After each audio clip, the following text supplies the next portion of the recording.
অভিনেত্ৰী বৰষা ৰাণী বিষয়াৰ আগৰ স্বামীৰ মাক দেউতাকৰ লগত বৰ্তমান সম্পৰ্ক কেনেকুৱা? অভিনেত্ৰী বৰষা ৰাণী বিষয়াই সামাজিক মাধ্যমত সকলোবোৰ কথা ক'লে।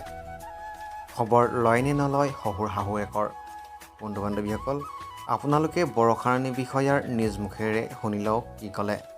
বন্ধু বান্ধৱীসকল, যদি আপোনালোকে ভিডিঅ'টো চাই ভাল পায়, ভিডিঅ'টোত এটা লাইক কৰিব আৰু এটা কমেণ্ট কৰি আপুনি জনাব অভিনেত্ৰী বৰষা ৰাণী বিষয়াৰ আপুনি কোনখন ছবি চাই খুব বেছি ভাল পায়, আৰু ভিডিঅ'টো আপোনালোকে খুব বেছি শ্বেয়াৰ কৰি দিব। বন্ধু বান্ধৱীসকল, এতিয়া বলক বৰষা ৰাণী বিষয়াৰ মুখেৰে আমি শুনি লওঁ। পুৰা খবৰ লয়, শাহুৱে একদম খবৰ লৈ থাকে। বাবলি মায়ে, মই সেইদিনাখনো কৈছোঁ যে মই এতিয়াৰ পৰা বাবলি মা আৰু বাবুল দেউতা বুলি মাতোঁ। মায়ে খবৰ লৈ থাকে। ভূমিকম্পত মই খবৰ ল'ব লাগে, মায়ে ফোন কৰি খবৰ লৈছে, ঠিকে আছেনে, মুন্মি ঠিকে আছেনে, ভাস্কৰ ঠিকে আছেনে, খবৰ লৈছে। মই কৈছোঁ ঠিকে আছোঁ। আপুনি মাহঁতৰ ঘৰৰ বোলে গিলাচ চিলাচ ভাঙিছে অলপ পৰি পেলাই শ্ব'কেছৰ পৰা, সেয়া খবৰ দিলে। মই কৈছোঁ নাই, আমাৰ একো ভঙা নাই, ঠিকে আছে।